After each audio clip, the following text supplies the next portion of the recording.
The sociological principle of the second shift was identified by Hochschild as the work performed at home in addition to the work performed in the professional sector. Through history, there is a long-standing tradition in the division of labor within each household that is completely based on gender. It is perceived that females should take the bulk of the household chores in relation to males who usually perform the on-the-go roles. Today, the traditional division of labor is widely evident in contemporary societies. Hochschild applied 3 different attitudes about marital roles that she discovered in her research as traditional, transitional, and egalitarian. When referring to traditional women, she asserts that these women are those that identify with their activities at home. Hochschild explains that in addition to women having jobs in the public sector, they also partake in a second shift of work at home where household, childcare, and additional family responsibilities are taken care of. Hochschild defines the second shift as the double burden of having to go paid and unpaid work as experienced by women in the workforce.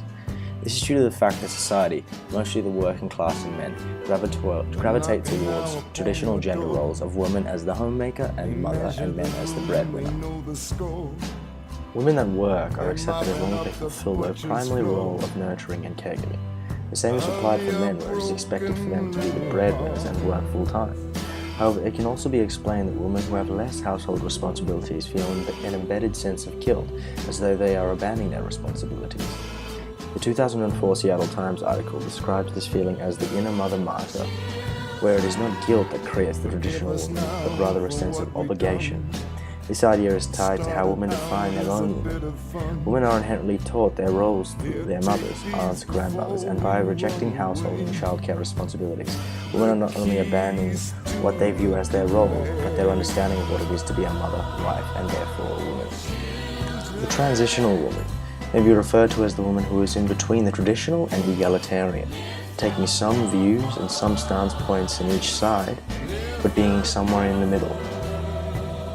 When Hochschild refers to an egalitarian woman, she talks about the increasingly prevalent ideology of the less and less traditional woman. The more flexible gender roles within a relationship aim for gender equality. Women wanted power in both the working world, traditionally a husband's sphere, as well as equal power at home in the marriage. They would ask for help in the division of labor, childcare, cleaning, cooking, and resist and reject the concepts that these women belong to the sphere of work. With regards to the problems involved in egalitarian marital relationships, many believe they have egalitarian relationships when in fact domestic division of labor is still traditional. This may lead to an underappreciation of women's disproportionately higher level of work done at home, as the couples think they are egalitarian. Generally, women are still working more than men, approximately 5 hours per week, including paid and unpaid. In terms of a shared second shift at home, if there are children, women still are predominantly in charge of childcare.